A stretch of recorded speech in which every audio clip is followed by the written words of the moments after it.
can be crazy. You never know who will go next. Until then, I watch the cities, lay the foot down, and just cruise.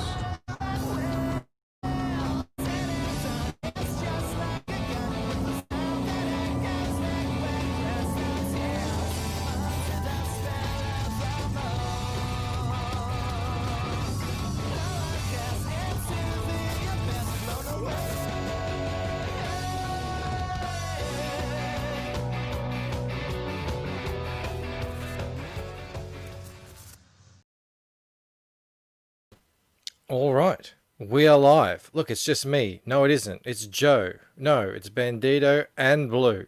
Hey. All here. Hail and well met. Absolutely well met. We do seem to be missing one person, though.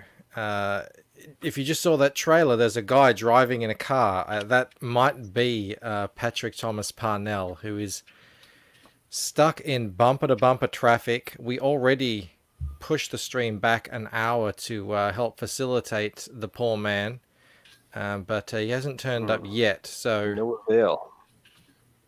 Yeah, I was saying earlier in the chat that I had to actually sell the stream to Walmart before I was going to give it to you guys, and but then eventually, you got to give it back to the people.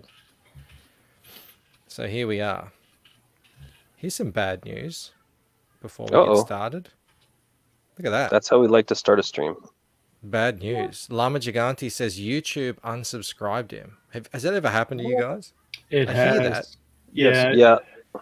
It happened. I got unsubscribed from Shay, her channel, and I think 2 others, but that's not nearly as bad as some.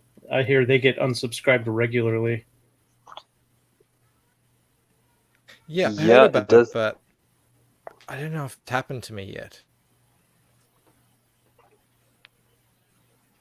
Apparently, it happens to Doomcock and Nerdrotic channel all the time. Yeah, they apparently get notifications from people all the time saying that they were unsubbed. Mm-hmm. Yeah, well, with so many subscribers, I get it all gets amplified. Mo's here, and he said at least Patrick bothers to make up an excuse more than we usually get from me. So sometimes I make up an excuse. Sometimes. See, Black Rose Comics is back. Hey man, how you going? He says Halmo Biggs, and then he gives it a laugh. Uh-oh. We have the man himself has just turned up in the back end. Patrick, how you going, buddy? Oh. Hey, how are you doing? Very good, Patrick. Very good. Great to meet you. Yeah, likewise. I think we might have spoken briefly before, but it's nice to officially speak with you. Yes, definitely. Well, at least in a stream-on-stream capacity. I'm going to shuffle some people around because Please do. Usually.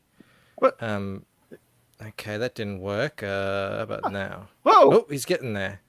But now, if I move Joe, I do like to get.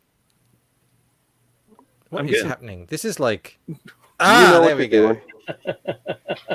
I actually I sent someone else the link too. If you don't mind. Oh, cool. Did you? Let's see if he shows up. Surprises abound. Let's wait to see who that is. I was just in the process of saying hello to some wonderful people here in the chat. As we had said hello to Mo Biggs and Rose City Comics. No One Nowhere said hit that like button. VIP's in the house. Is dropping your link there to you. Oh, right on. What up, VIP? That's Skip one of my dudes. Edwards. There you go. Skip Edwards is here in the chat as well. Yeah, I can take my glass off and be PTP. I like it. What is going on? Skip is drunk. I think he's saying if he takes his glasses off, then he will look like Patrick. PT. Yeah, I didn't even think of that. Hey, Patrick. Is he gone? No, I'm here. He's back in traffic. No, I'm just smoking weed. Just toking, yeah. I know that voice. Sorry, I just I went to Busch Gardens with the wife, and do you know what Busch Gardens is? No, I don't. I'm from Melbourne. It's like a theme park. It's owned by SeaWorld. Okay. But it's like an hour from our house, and we have like a yearly pass, and we decided to go because I have fireworks, and we kind of wanted to go out and do some stuff. And so we went and looked at some lions and looked at some roller coasters, and we had some drinks. And then on the way back, it was just like insane traffic. It was like some type of construction, and then like we still had to eat. So I had to eat real quick, and now I have to kind of like smoke after I eat to kind of relax. You know what I'm saying? Yeah, you're jonesing. That's the that's what's No, going on. no, I'm not jonesing. Jonesing is like when I don't have any weed for like a week. I'm gonna kill somebody, which I've been there before too. Oh yeah, no, that's the first time ever on the stream I've heard that. I don't know what happens with someone's voice when they're going in for it. Oh, Antoine's here. How you going, buddy? Yeah, I said to the wife. She asked me today who's on the stream, and I said your name, and she's like, "That's a very cool name." And I was like, "You know what? It's you put the Thomas in there because otherwise your name would sound like a comic book character, with the alliteration. Actually, Patrick Parnell. there's a rollerblader, a professional rollerblader named Patrick Parnell, and then Oh, really? and believe it or not, there's actually another comic book artist named Patrick Parnell. He lives up in New England. Like I don't know if he just does conventions. I've never seen a comic book that he's done. So. And also Thomas is my dad's name, so there's reasoning for it being in there. Black Rose wants to know you're in Texas too. No, I live in Florida. Close, but no cigar. Antoine says that's what he calls his wife, Busch Gardens. That's funny. Kind of gross. Too much information. Oh, we got a super chat here from Yeah, how cool is this? DJ2K Comics. I know, all these super chats is very appreciated. He I says, was meaning I'm what he was reading- saying, not that you got a super chat. Oh, I'm going to throw a brack at you, Bandito. Why you got to be like that? All right. He says, I'm reading Johnny Phantasm 1977 right now, and it's really freaking good. Going to do a review on my channel tomorrow. Well, thank you very Sweet. much, man. Send me a link to that if you would. I'd like to see that. Metal Movies and Brewskis is here. Great to see you, buddy. And I think that's everyone who's turned up. Fantastic. Oh, there's someone else who's turned up too. Another regular of ours. Poland, how you going, buddy? How's it going? Hey, Pullen, good to see you. I literally just walked in from the road, so I actually thought I missed so the did show. Patrick. Oh, you're right on You might time. want to light up as well. Yeah, I still got my hat on and everything. Like I unpacked my food, put it in the fridge, and I came in here. So What's that figure you have right there? The action figure. Oh, right on. Old school.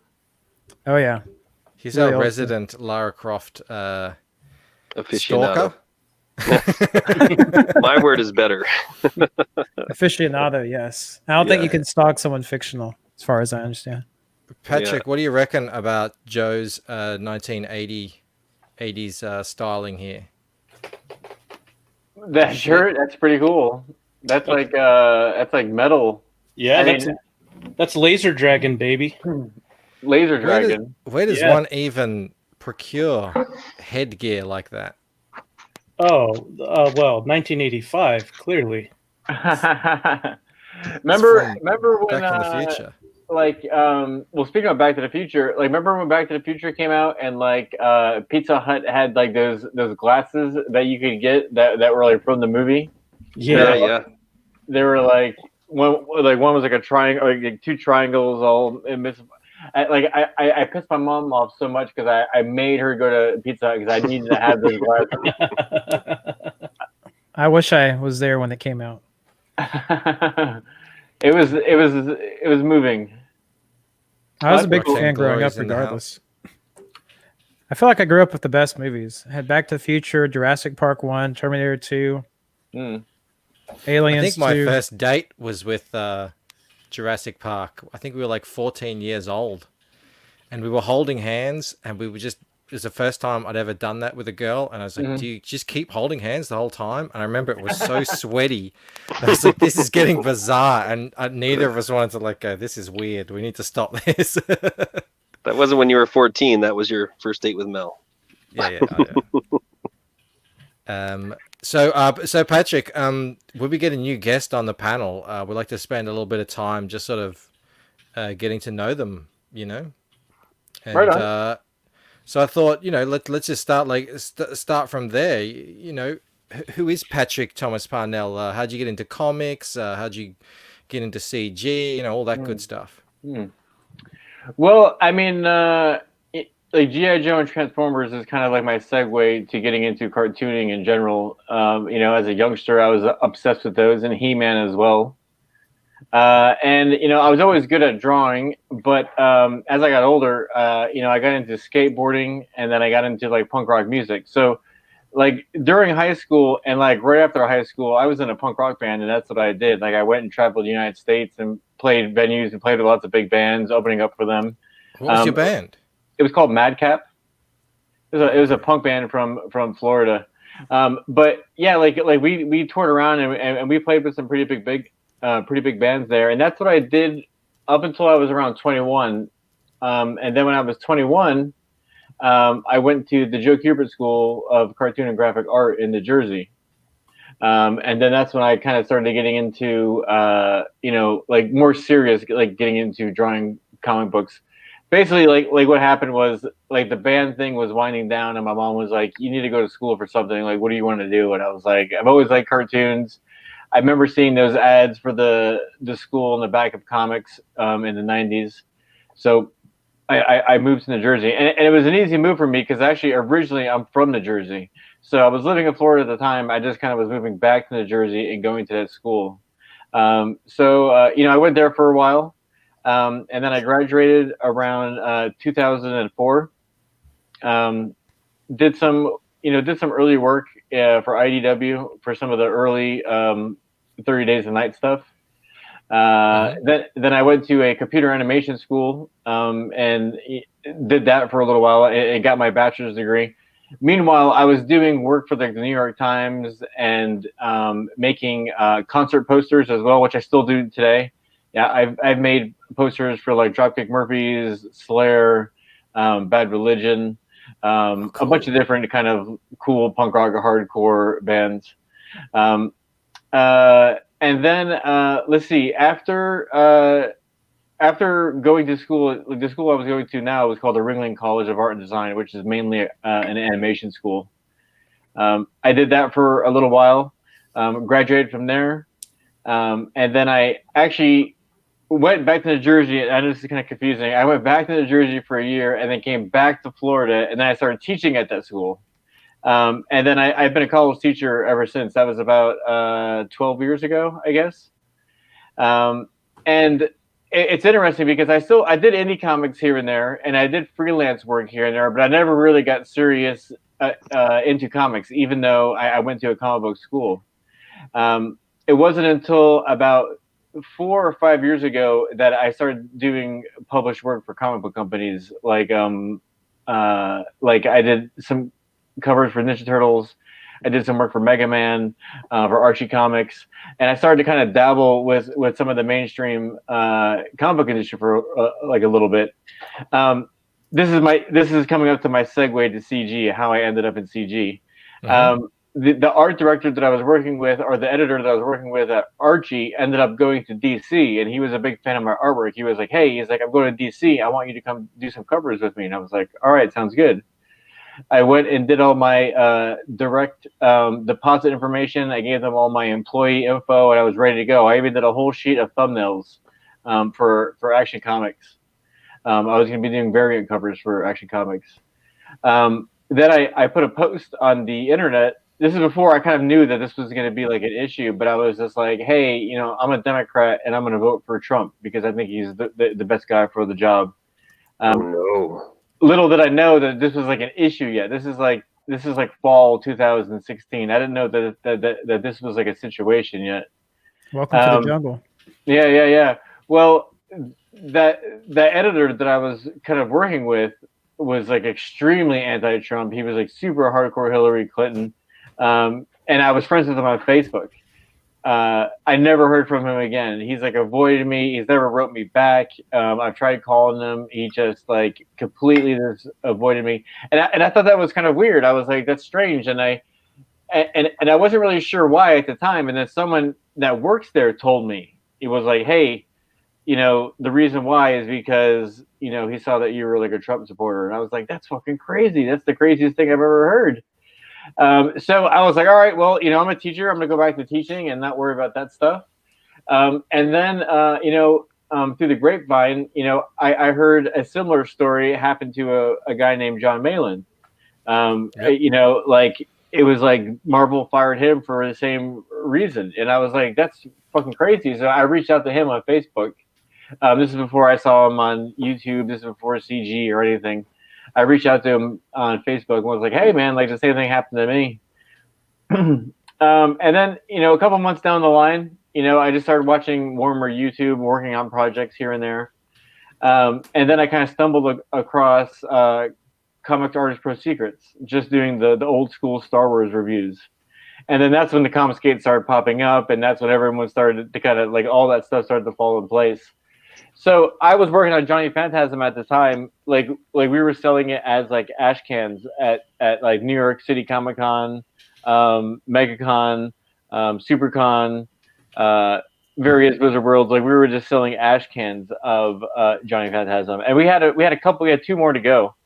And then that's when Evan and I were just like, you know, we totally resonated with the CG movement, and we're like, let's crowdfund this thing through Indiegogo. We put the rest of the ash cans together as like a thin graphic novel, and we released that about a year ago. Like there's a little tiny thin graphic novel of Johnny Phantasm that we released about a year ago, and that was kind of like our first attempt with crowdfunding and you know just introducing ourselves to the CG crowd. And then this over the past year we've been working on Johnny Phantasm 1985. Well, once the Diamond went out of business, that's when we decided to go live with the Johnny Phantasm 1977, the newsprint edition, and that kind of gets us caught up to speed of where we are right now. That's very long-winded. Mo Biggs just said this is why you don't always include about the author segment. No, Mo. Yeah. Well, I mean, because it's a long-winded. You asked. It's a tale. It's a tale. It is a tale. No, like some people, it's just like I thought about making a comic, and then I heard about CG, and then it's all over in a couple of minutes. But you've got a story to tell. I was trying to find your band on Google, but I didn't know if it was the right one, so I don't want to show it. Patrick, I couldn't find your name in it. I have a similar convoluted path that I took to get here, so I understand. Mm-hmm. Yeah, well, I mean, like the voyage is the journey, Absolutely. I've worn Michael out so many times. The voyage is the destination. I mean, everyone has their own story, and they're all kind of similar. I'm trying to find my band here. Let's see if we can find one, because it's interesting because like after we stopped being so when I put in Madcap, a different band shows up. Like right when we stopped playing as Madcap, like this is how long ago it was. Like this band showed up. Yeah, I saw some people in suits. I didn't think that they were from California though. Yeah, are you saying Madcap like the thing on your head, or Madcap like the thing with claws? No, like the thing on your head. Okay, one word. Yeah, the thing on your head that might have claws. Oh, okay, now I get it. Hey, Anyway, one word or two. Skip Edwards, if you're still here, do you know the rollerblader called Pat Parnell? Skip and I are old school rollerbladers from back in the day. Oh well, then you know him. No, I don't. I don't actually know him. That's the thing. I'm like, I mean, no, I really don't. I don't recognize the name, but I did look him up, and yeah, he's a guy out there. He was involved in Airborne, the old rollerblading movie. He was also he's like a X Games commentator guy now. But actually, yeah, that sounds a little bit familiar now. Yeah, you've probably seen him around, and I didn't want to be rolling with the same name. You know what I'm saying? I feel you. Especially if you're a skateboarder. Yeah, there's nothing like when you're a skateboarder. There's nothing gayer than a rollerblader. You yeah, we found that. Well, Eventually, what's that? I said, I'm sorry, like, but like at skate parks, the skateboarders were always getting in disputes with the It rollerbladers. started out like that in the early 90s, and then eventually the skateboarders, they couldn't find anyone to go skate with them, so they'd hang out with us. Oh yeah, Because all the other skaters, they just wanted to pose and just hang out at the park and just drink and not do anything. that sounds about like skateboarding what it turned into. Right, we're gonna have a rollerblading show off stream one day, and I like that prove that you wrong. icon. I like that icon of that that crow. Yeah, it looks dope. We actually hired James Abar to do a Johnny Phantasm piece about a year and a half ago, and he still hasn't given it to us. Oh no. Yeah, so I hit him up about it once in a while. So this was my band in high school and a little bit out of high school. Now, like the same guy, like the same people that recorded this, like recorded bands like NoFX, Offspring, Pennywise, and so forth. This is the same studio.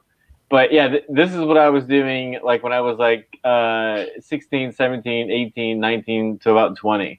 Your old band friends aren't going to strike us down for copyright, are they? No. This is all I was listening to in those days, man. This is all I listened to, this sort of music. On cassette tapes. And what did you play in the band? I play bass. And when are you getting the band back together? Yeah. I'm going to get the band back together, man. I want to hear some vocals. Oh, yeah. This takes me all the way back. Patrick, is that your voice? What's that? Is that your voice? Is that my what? Your voice. No. I come He in. played bass. Yeah, I played bass and I sang backup vocals and stuff. That You can play bass and sing. Yeah, you can do it. Yeah, Yeah. it's possible. Easy. Oh yeah. Geddy Lee. Oh, look. We should watch our own stream. No, we won't What? be doing that. Yeah, man. No, seriously. That's all. That was all I listened to from probably about age 14 till about 16. I used to go see all those bands. Do you remember Frenzel Rom? Yeah, of course. I've seen Frenzel Rom. So what's interesting about this is the guy that recorded us recorded Frenzel Rom the week before in Australia. Frenzel Rom, to anyone who doesn't know, is just the most Australian. It's like NoFX, but in Australia. Yeah. There's a lot of swearing and Australianness and oi, oi, oi. It's just really exactly what you think it is. Mm-hmm. Yeah, but it was kind of interesting. Like we always had this tie with them because the guy that recorded us, like I said, he recorded them just before he recorded us. So it's like his influences sound very similar, like in the mix and stuff like that. Like there's the album that they did right before us is called Meet the Family, and that it sounds like the guitars and the drums sound very similar to our album because that's just what the guy was into at the time. You know, you know Liam Gray? He was an old punk guy. He used to be a roadie, and he traveled around the world with a lot of the big famous bands. Oh, right on. He's probably got some crazy stories to tell. But yeah, anytime I mention this stuff to him, his ears perk up. But then he starts rattling off 100 bands, just obscure bands that I hadn't heard of, and he's like, "You're not a fan." Well, what's also another fun Australian tie to Madcap right now is the guy who plays guitar, Madcap, actually lives in Australia now. Yeah, because he likes the weather down here. Yeah, he was playing in a band called Genitortures, and they went on tour down there. And then he liked it so much he met a girl and lives there now. Did you say gender tortures? Genitortures. Okay. It's like an SMN industrial type band.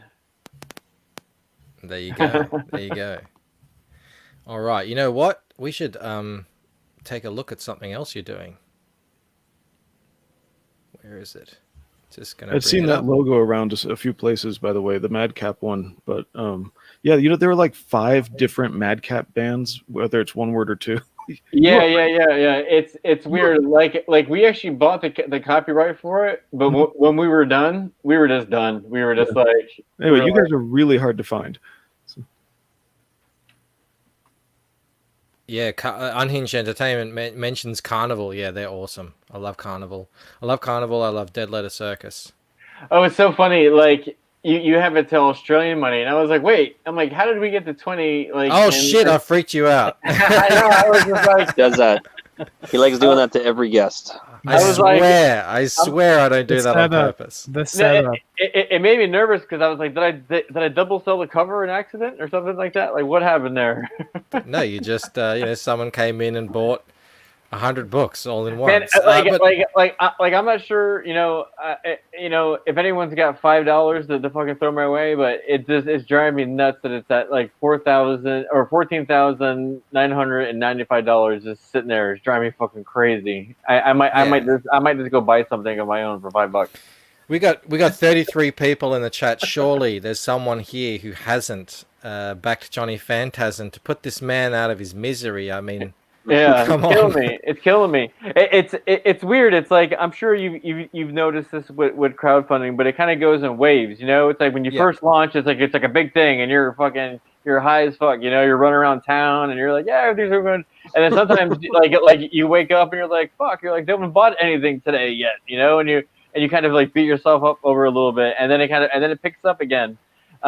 This past weekend, it was like we've just been hovering around like that $14,000, $15,000 range, and I thought it was going to take off, and it just didn't. So yeah, I'm excited that tomorrow's going to be Monday. I'm hoping by the time I wake up tomorrow, it'll be at 15 grand, and then we can just get over that hump and just power on through it. Is this your first 30 days or last 30 days? First 30 days, yeah. Oh wow, you're golden, mate. You're golden. good. Don't you're worry good. about it. You're in a good spot here.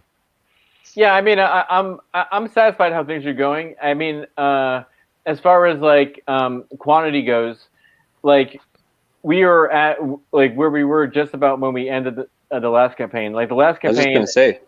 Wow. The last campaign, we actually pre-ordered the books from Peter, so we had a set amount that we could sell. It wasn't like just an infinite amount. Like we had only 1,200 books like that we could sell. So after a month, it was about a month and a week, we ended the campaign, and it ended around 14.5. So in about half that time, actually less than half that time, we've already passed what we did last time. So, but like my theory on it, as we do Johnny Phantasm 1985, and then Johnny Phantasm 1996, and then on to Johnny Phantasm 2001. Just as long as we're doubling our amount every time, like I'm gonna be happy. I'm just gonna absolutely. Just kind of building a fan. I don't even want to say a fan base. Just building a base. Just people that trust us, that know that we're gonna deliver books on time. And in all honesty, there's still a lot of people out there that don't really know who I am or who Evan is. As I said before, like it kind of took me a minute to kind of find my way to mainstream comics because I was busy teaching or being in a band or just being a freelance illustrator. So kind of like working in comics is kind of like a new thing for me as far as like the past like 6 or 7 years. Mm-hmm. Well, Patrick, I'm actually one of those people. I see you around. I've seen you on Ethan's stream. I know you've got your own channel, but I'm here to admit, I don't actually know anything about Johnny Phantasm other than the art looks really cool. So I saw you've got the 1977 book. This is 85. You said the next one's going to be 2000 something. Why don't you just quickly run through, all about like what Johnny Phantasm is? Sure. So Johnny Phantasm is it's a story about a hitman who gets possessed by 3 demon kings. And he gets turned into basically like a demon mob boss. And he takes over this fictional city called New Detroit, which is basically, it's like a hybrid of this like Detroit. Basically in the story, it's all bad guys. It's all bad guys just kind of fighting over each other for control of New Detroit. but Johnny is the bad guy that we're all rooting for. Mm-hmm. And in 1977, which is still available on this campaign, it was kind of like him coming to terms with his powers. I kind of say it's a mix between Scarface meets Beetlejuice. Also, if you're a fan of like Daredevil or The Dark Knight Returns, there's also a little bit of that going on in here as well. Johnny is kind of loosely based off of the Joker in many aspects as well. But in 1977, he kind of has to come to terms with these powers that he has. He takes over New Detroit. Then when it picks up in 1985, we see that he's got control of the city, but he's kind of having second thoughts of how he got control of the city. In the meantime, there's this gal here who's basically, she's like big government coming in to kind of get control of the city. I kind of jokingly say like she's kind of like the Hillary Clinton of the story. But she's running for mayor of New Detroit, so Johnny being like the main mobster of New Detroit and her being the mayor, they're butting heads. And that's kind of what 1985 is about, is like just him trying to get rid of her, trying to figure out like what he wants to do with the city. And it's funny because there's actually, I mean, I don't want to give too much away, but there's a little bit of a segue where it's like he's going, our journey starts off with him being kind of like the Joker. And where it eventually ends, he kind of ends up being more like the Dark Knight at the end of the day. He's going through like a process of being a bad guy, then being kind of neutral, and then kind of learning to be kind of like the Punisher, and then kind of turning into like a Batman type character. So again, like this is going to span over like 30 years, like his story. Have you I seen love that his Megamind? car. What's that? Have you seen Megamind?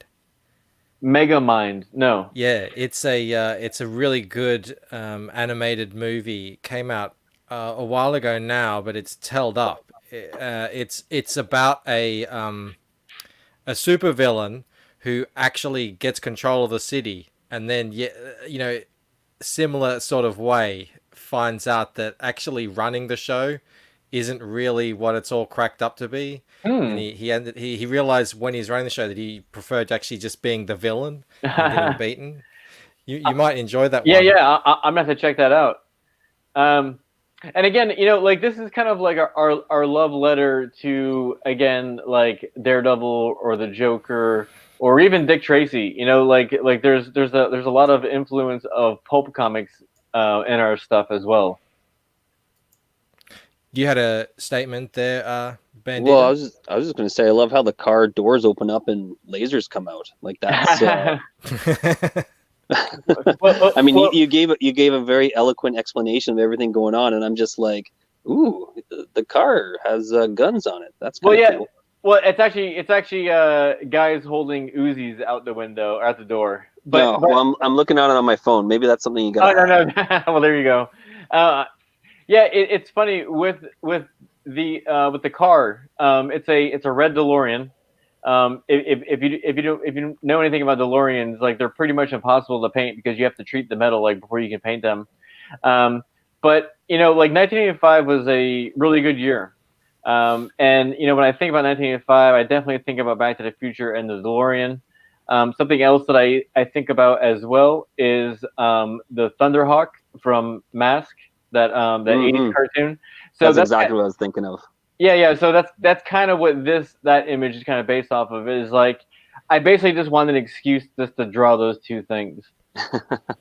I would be remiss of me not to mention your style of art here.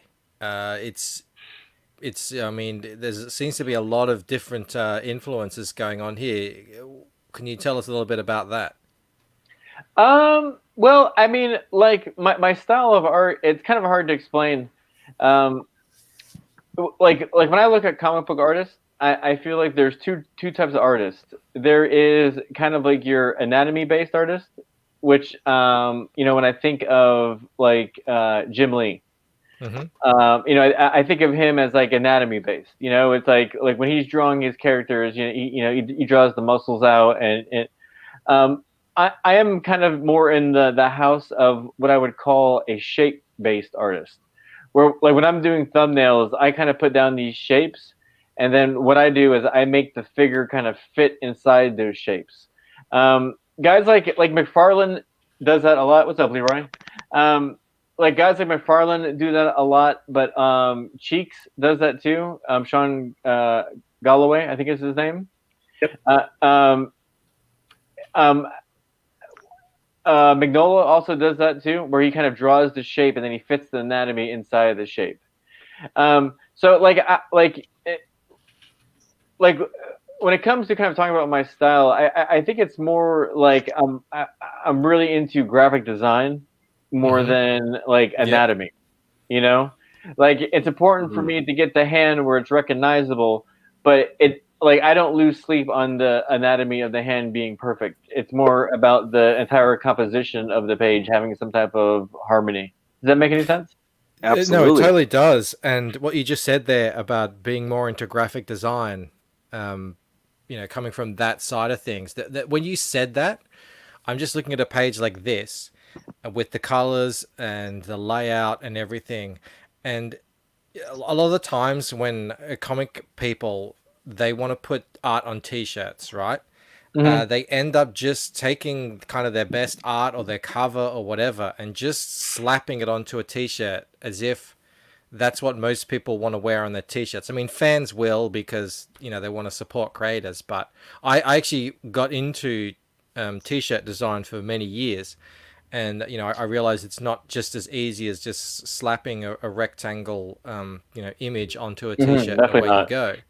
But this piece actually, you know, I could actually see this with very few modifications. There's something like this could actually just go on a t-shirt by itself without even knowing anything about the characters. It just looks like a cool graphic, you know, image.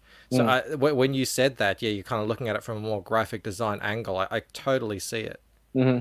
Well, I mean, like as I was going through school, I totally realized that some dudes were just, and gals, were just better at anatomy than I was. They just understood it better than me, you know? And it's like, like I can try all day to draw like Jim Lee, but it's still going to come out looking like this. I remember once I was at a convention and someone was looking at my portfolio and they were like, why don't you draw like more like Jim Lee? And I'm just like, this is me trying to draw like Jim Lee. This is how it comes out. Because Jim Lee is Jim Lee. This is it, you know? This as good as it gets. Michael, we should do a refresh real quick. Should we? We should. You want to put him out of his misery already? All right. And hail Sim, by the way. Sim Pontier is here. Is Another he? great artist. Yep. Oh, I'm missing so many people. I'm so engrossed. Here he is. How you going, Sim? So engrossed in the conversation. All right. Your misery sounds like it's at an end. Whoop. He kicked himself out. Glad He all our just misery. himself have his misery. All of our misery. Oh, crap. I'm not even drunk. I'm not even drunk. Your misery is at an end. I will kick myself. Yeah. Damn you! This never happens when I'm on a proper size. Man, Michael, you gotta have more thing. confidence in My that. I think laptop. Patrick likes you just fine. Okay, all Yeah, right. you're right. Can we try that again? Your misery as it end. I'm in the right screen. Let's do it. Refresh. There you go, buddy. Boom. Sweet. And a little bit of sugar on top. Yeah. Just because they made you wait. This is my wife here in the chat, just shaking her head at me. That's funny. What time is it over there? It's 2:40 in the afternoon. Oh, right on. Yeah, so 20 minutes to 3. This is my lunch hour. So I do this while I'm working, but during my lunch hour. There's something really cool on this campaign that I wanted to highlight. Oh, there you go. We were talking about t-shirts earlier. There you go. Yep. So Yeah, you don't even need to know Johnny Phantasm or anything, and that's just a cool shirt that people would buy and wear and actually wear. Patrick, how many times have you been to New Orleans? Because every time I see your book, I think of you have some of that aesthetic going on. Well, our writer would appreciate that very much because this book actually, the backstory of this book actually has a lot to do with New Orleans. I've been there maybe 3 or 4 times. My co-writer, he went to law school there. Okay. Cool. But yeah, like actually, so there's like this whole backstory of this universe like that we're in of why New Detroit is the way it is. It has a lot to do with kind of a lot of Creole and Cajun and New Orleans backstory. My writer wrote this whole backstory to it that we didn't actually use. It's important, like I'm sure you guys know this, but when you're writing, it's called the iceberg theory, and it's where you have to have a huge backstory. Meanwhile, only a little piece of the iceberg actually shows. And it's like even though we're showing you a little bit here, part of the backstory actually has a lot to do with New Orleans. So I actually appreciate you kind of recognizing that visually. Yeah, I mean, as soon as I saw the skull design, I mean, that's why I think of immediately like you were saying, the voodoo Creole kind of aesthetic. Yeah, that's exactly. I'm glad you picked that up. I'm doing my job correctly. So does We that gotta talk.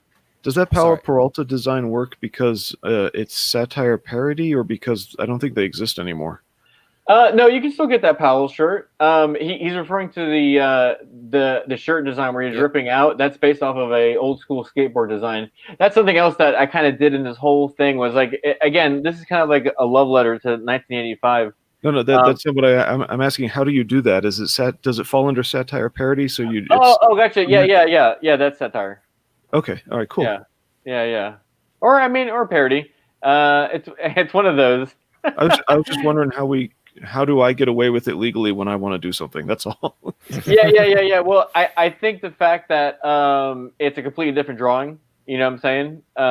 Like it looks very similar, but it's not like nothing is copied. And it doesn't say Bones. It doesn't say Powell Peralta. It's not the same guy. Homage. I got it. Okay. Yeah. Homage, yeah. Skip Edwards says, "Did Pat go to art school?" Yeah, he did. Yeah. I went to the Kubert School, and then I also went to a school called the Ringling College of Art and Design. Skip, watch the replay. I'm just kidding. Get here earlier, Skip. Remember, an hour late. No. Okay, so I've got to talk to you about these. These are, I love these. It's funny because it's like when I'm coming up with ideas for the campaign, Evan Posios, our writer, he's kind of like absent-minded, like when I'm putting together these things, and he'll chime in once in a while. And at the 11th hour, instead of doing sports cards, because last time in 1977 we did sports cards, and that was the plan. But as I was putting this campaign up, he's like, "Why don't we do like Garfield Kids instead?" And I was like, "Fuck, dude!" I was like, "You literally had like 3 months to tell me about this." So that one that's up in the top left, I stayed up all night and did that one just to have on the campaign for an example. And then obviously like we were gonna do a whole set. And then I was talking to Cecil, and I was like, "Dude, I'm like, let me do you as a Garbage Pail Kid." And then he started just throwing out names, and he actually came up with the name Cirrhosis Cecil. That's so good. Yeah. All right, so everyone gets the 4 trading cards. You also get the Cecil puzzle. Yeah, the puzzle is on the back of the cards. Oh, okay, I see. I get it now. I see. Yeah. Right. Because like old school Garbage Pail Kids always had like a puzzle on the back. Yeah. Oh yeah, totally. I mean, so damn. Yeah, so right now, like even if you just back it at $15, you get all those cards, and you get those 2 poker or that poker chip that's right below it as well. So right out the gate, it's like you're already getting some free stuff, and you get a free bone sticker as well. That's kind of like one of our things that we like to do is like we like to make lots of stuff, like. Just fun stuff, just to enrich the experience. Now people are starting to get like kind of obsessed with like getting all of these. I can imagine.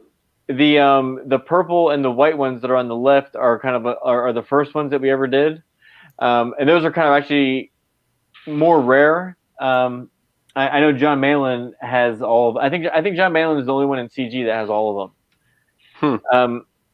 I think Cecil has 2. I know Dan has 2. Ethan might have all of them. But what made you want to do poker chips? Well, again, that was Evan's idea. He just kind of wanted something promotional that was topical to the story. In the story, there's a lot of casinos, there's a lot of gambling going on in New Detroit. So it just kind of goes along with the story. Cirrhosis Cecil cards for all. That's I right. like this kind of stuff because it creates an experience when you open up the box when it comes to Yeah, man. I mean, like I was so into watching everyone opening up their packages and posting pictures of them because, when I'm packing it up, I kind of get lost in the process, and it's not until like someone like unpacks it on their table and on their bed and sprawls out all this stuff. Like we really do give out a lot of free stuff, like with our perks. Like all perks. Like if you're throwing down $85, or if you're throwing down $45, or if you're throwing down $15, you get a lot of stuff with each purchase. That's awesome. That's the way it should be. I mean, it needs to be an Absolutely. experience for collectors and for people getting into it. And we always got to feel like we are getting our money's worth out of stuff like this. Yeah, it actually took a long time for me to for it to register that we're not selling comic books to kids anymore. Like for a long time I was like kind of like we got to market this for kids. It's got to be about building up the future. It's got to be getting more kids to read comics. And it's just like, man, it's like kids just don't want to read comic books. They want to play video games. Like they don't care about comics. I think the average age for comic books will be like starting at like 18 now, instead of like, I can understand that. I think once they get a little older and then they find out these things, like very similar to like vinyl records, I think comics and vinyl records are going to kind of go in the same direction. This man right here. There you When go. did you start reading comic books, Poland? 2 years How old ago. were you? Oh yeah, Yeah. I was 30. there you go.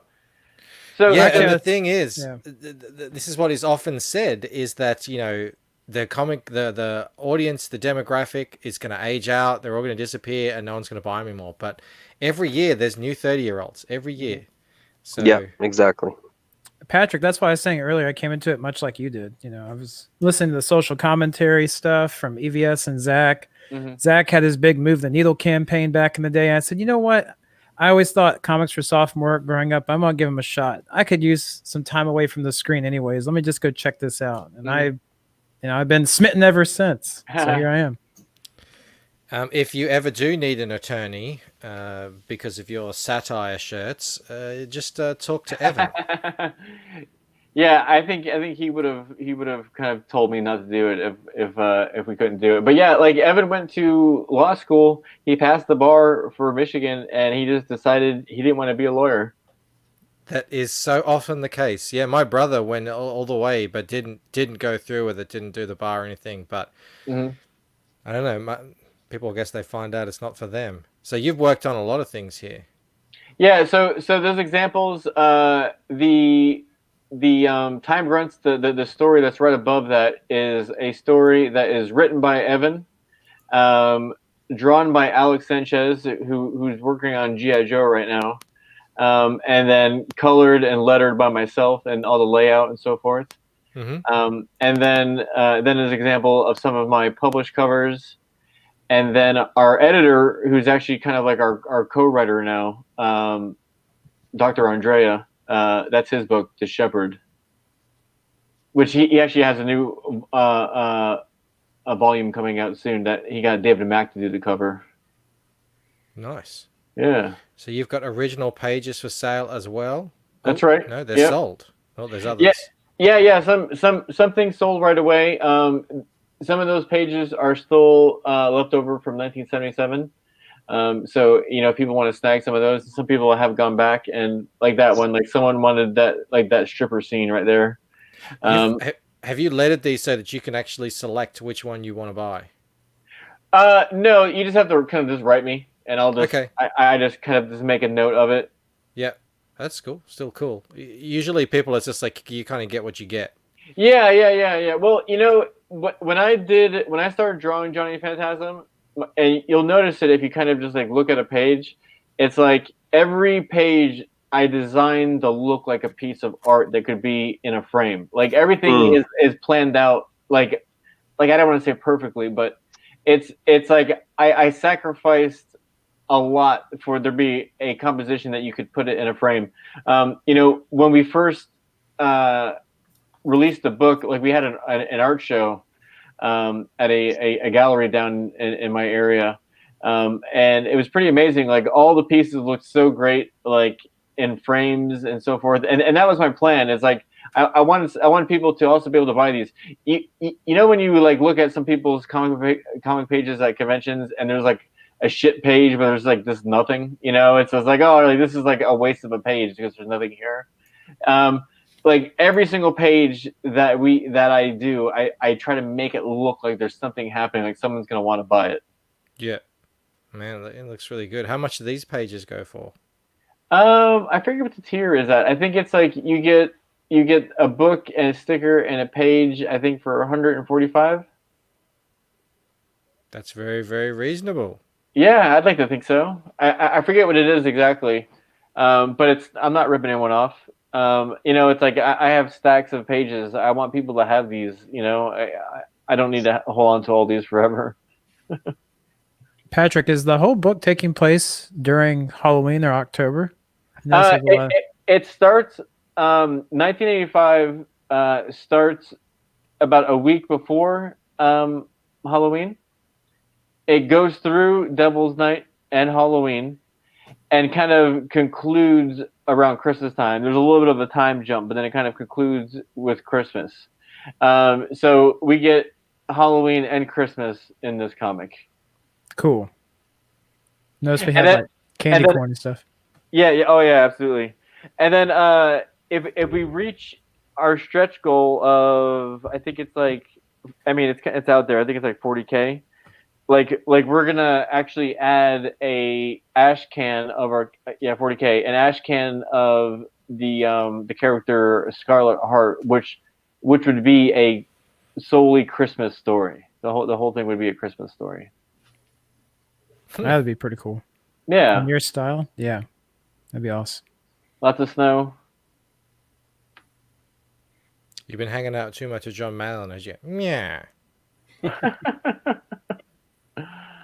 So you sold out the cover. You've still got, there you go. So you get double pages for $285. Mm-hmm.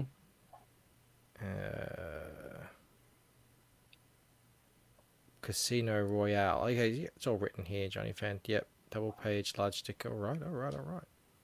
I love how on 175 just about every for single page, it looks like you're actually moving into the scene. So every single scene seems like you're starting out at the front of it, but then you're actually moving into the background. There always seems to be like you're not just hiding or not just on the surface of that image. Mm. Like one of the things that I teach in my like to my students, whether it be animation or illustration or whatever, is that I is to concentrate on a good foreground, middle ground, and background in your composition. Like when you do that, you can bring in the viewer. It kind of like lures the viewer into the piece. Like for example, even that Headless Horseman piece right there. I have like jack-o'-lanterns that are like super, super close, and then it goes to the horse, and then it goes to the trees, then it goes to the sky, and then it goes to the moon. You know what I'm saying? But it's all about kind of bringing the viewer in. Mm-hmm. Yeah, I was reading a French graphic novel about a month ago, and I was like, it was pretty competently drawn. It was a little stiff, but whatever. And I was reading it, and they love to do backgrounds. And I was thinking, I'm like, there's just something about this. It's not really engaging me. Like, what these backgrounds are drawn really competently and well, and it's just there's nothing happening. And I was like, what is this? So I started going back, and I noticed every single one of these backgrounds is a photograph. Someone has stood there somewhere at eye height and taken a photo and just drawn over. There was no, like you were saying, there was nothing at the like everything was all far away. And and then they just draw a character into it, or a car or something. There was nothing up close. There was none of that happening, and it just felt so nothing. Yeah, I've seen that before. That's just kind of lazy. I mean, there is a certain type of style that you can get away with that. Like I think Alex Maleev kind of does a little bit of that, where he uses these heavy reference, especially with photos. But he kind of doctors his photos up enough where he kind of, puts a little bit of the foreground in there. But yeah, it's all about having foreground, middle ground, background. You have that harmony. It's like dark, medium, light, foreground, middle ground, background. All those things kind of go together. But what you end up doing is you give the reader a reason to look through the page. Whereas too often you find where sometimes you just have to follow the dialogue because there isn't much happening on the page itself. Or you look at the page, but you're just going from frame to frame as opposed to going from point of reference inside the frame to like whatever is important throughout the page. So no, I don't know. I've been looking at the project for a while now, and I've always appreciated that with the artwork that you do. Awesome, thanks. Yeah, I've liked the artwork from afar. Like I admitted earlier, I haven't actually looked into it too much. I didn't know the story. I think I can say straight up, it's probably the best designed book that I've seen in terms of how it's all laid out and all the care you've taken into harmonizing everything together, and it really is quite impressive. All these extra stuff as well. It's really good stuff. Well, So it's super competitive out there right now. Yeah. So You've we, noticed? So we have to do what we can to kind of stand out. It's like, it's weird. It's like I'm celebrating over 15 grand. Meanwhile, it's like some people are bringing in like $250,000. Like, it's like, but it's all about baby steps. It's all about kind of knowing what you're able to do and kind of building from that. And it's like I feel like if I'm just patient, and I just keep on, pushing out like the same caliber artwork, like people are going to catch on to it. Absolutely. That seems to be the trajectory. As you're out there all the time. You've got a channel. You get on the streams. You're putting out books. I don't see any reason why it won't keep growing. Yeah. Even on some of those really big campaigns, the artwork is amazing, but just all the design elements aren't as aren't as well thought as what I'm seeing here. So that's a nice edge to have. Your background and everything with all that is a nice edge to have over the top of those guys. But it is going to be hard. You need to showcase that the main tier there before we run out of time. Oh, sorry. All right, the 4 of a kind. What are we getting that? So the 4 of a kind is the 3 issues of Johnny Phantasm 1977. Those are 32 pages each. You get Johnny Phantasm 1985, which is 48 pages. You get the postcard set, which was the Sleepy Hollow piece. You get the Halloween poker chip. You get the sticker pack, which is like the He-Man and the Voltron stickers in there, or I like to call it the John Malin sticker. There's the retro trading card set, which is the Garbage Pail Kids. You get a large sticker, which is that guy ripping out the shirt. You get that kind of like a die cut sticker of that. And then you also get the pin set, which is there's a Johnny pin and there's 2 Riot Press pins. So all for just $85. Yeah. Holy moly. That's a lot of stuff. That's a lot of That's stuff. a lot of stuff. Yeah. There's only 12 left. Yeah. Oh my goodness. Yeah, there's only 12. Yeah, and it's funny because like I didn't even have that up at the top because I wasn't sure that people were going to go for it. Like I had what's called the Full House, which is our $45 tier, and John Malin was like, "No, man," he's like, "Put that big one up at the top," and that's why he's the coach. That's right. That's well, awesome. I think you've even jumped up a bit from here. If we can refresh it quickly. Hold on. Just going to make sure I'm on the right page here. Don't mark yourself out. Bang, there you go. Wow. Oh, there you go. Big Thanks a lot, jump. guys. That's awesome. That's amazing. A little Bancroft bump for you. Yeah, I appreciate that. How's it? How's Johnny your book? Rando says great co-hosting as usual, Bandita. Yeah, well, this is you got to surround yourself with good people. How's your book going? It's going really well. I suppose surprisingly, even for that we're running an hour late, I always end up running out of time getting the stream set up. So I didn't have it pulled up, but I will show you. Everyone here, we do have 50 people here, so I probably should show you guys. Absolutely. We're just one backer away from 560. Oh my goodness, there has to be someone. Is there anyone? Is there anyone in the crowd who hasn't backed the Loosened yet, who likes the cut of the jib of this story? And this just started out as a little dream of Bancroft wanting to get 100 backers.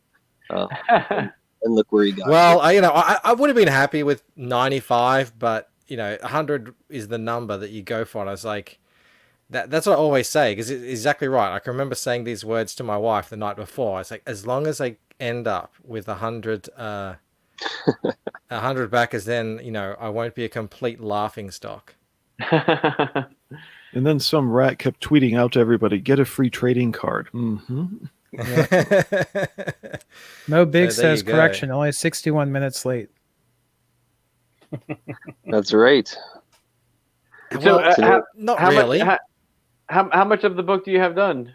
Are you jamming on it right now, or are you working on other things? I'm working on the colors right now. See, these are all updated colors. When I first drew it, I didn't know how to do the colors, and I was just doing it by myself. I couldn't afford a colorist or anything, so I'm going back and reworking them so they're more like this. And I was just going to scroll down to show you guys. Scrolling down. Here's what we were talking about earlier. I have these bits of I guess cave here at the front and stuff. Mm-hmm. Yeah. And then there's the middle area, and then it goes. If you actually see in here, there's like a little tunnel that goes off, so you can see it's not just one little area. Yeah. So I totally understand what you're saying about having the the foreground, the middle, and the background. Scrolling down, getting faster. All right, say bar here, and I haven't actually updated that. I'm going to update that probably at the end of this week. Those colors are really going along. They're probably coming up to around here. Oh, that's fun. Those numbers. You make a little graph that shows you how much your work is done. Yeah, because I'm a new guy. People don't know me from. No. Yeah. No, that's interesting. That's good. Because I was actually curious. I was curious at how much you had done, and now this kind of answers everything. Yeah. So and as well, I tend to work in kind of like a what's the word? So I don't just do all the inks of a page and then color it, and then I do it in little stages, because I work all digitally, and I just I really get focused on one thing, and I'm like, I'm gonna get all this done, for this particular thing, and that's how I get really fast with it. So I might even I'm gonna draw all the hands in this scene, because I'm really in a hand mood, and I'm just like pumping out hands, and that's how I speed my process up. And I'm finding I'm doing that with the colors as well. And it's going really well. But you can see it, all the pages are colored and drawn, and they're pretty much all lettered now as well. But I don't consider them. I've got here completed pages 24. I don't consider them completed until they're absolutely done. These are ready to go to print. So is that all the pages of the book? Yeah. Okay. Yeah, there's how many 50, how many pages you got? I think 56. 56. Okay. But yeah, I am looking at the story, and I'm thinking I might have to add in a couple, just to both help the story along, and also to just sell it a little bit more with some splash pages and stuff like that, and just make it a better reading experience. Oh, I'm on board with that. Yeah, I bet you are. We'll allow it. Yeah. Yeah, so there you go. It's just a one backer away from 560. That's awesome. And what's fun about your story, and I'm sure you know this, but it's like I could totally see this as like a TV show or something like that. I mean, I know that's not why we make it, but I feel like your book you could hand off to a producer very easily. I hope so. I think it's Anyone very out there cinematic. listening? I need to buy a house one day. I'm listening. Well, Patrick, it's been a blast having you on. I'm really loving the look of your book now that I've had a good look through it, and you're a really cool guy, and I'm really glad you came on. I'm glad that you got through the traffic and scoffed Yeah, over yeah. your Well, dinner. I'm sorry it was late. I wanted to be here sooner, but you know, the universe said no. If it Patrick, says you're no, worth it the says wait. no. That's Definitely worth worth the the wait. So what, you guys Alright, do man. this like every night Every at day. 11? Every night. Yeah. Yeah. We you get people on and we take a look at their books. We get to know them. If they come back on, we've already sort of got to know them a bit. It can get a bit derailed because we just start talking crap. But you know, that's fun too. And then Friday nights we party. And then on Friday nights we Friday party. If you ever want to come around, hang out, and get drunk with us, just let us know, and we'll shoot. And you we a go link. much longer than an hour. Yeah, We're we do. usually here all night. Yeah, but just send me a link whenever. I mean, I'm usually just sitting here just drawing or working on something, you know? Yeah. That'd be Awesome. great to have you. All right, man. Well, thanks so much for coming on, Joe, Poland, Blue, and Bandito. Thanks for being the wonderful panelists that you are, and of course, we've had a bunch of people in here tonight. Thank you so much, guys. I think we've averaged 50 people the whole night. It's been amazing. So all you guys, The in chat the is always, chat is always amazing. Sexiest they chat are in always Comicsgate. amazing. Absolutely. Yeah. All right, guys. Yeah, we'll see you tomorrow with a new guest, hopefully. All right, bye.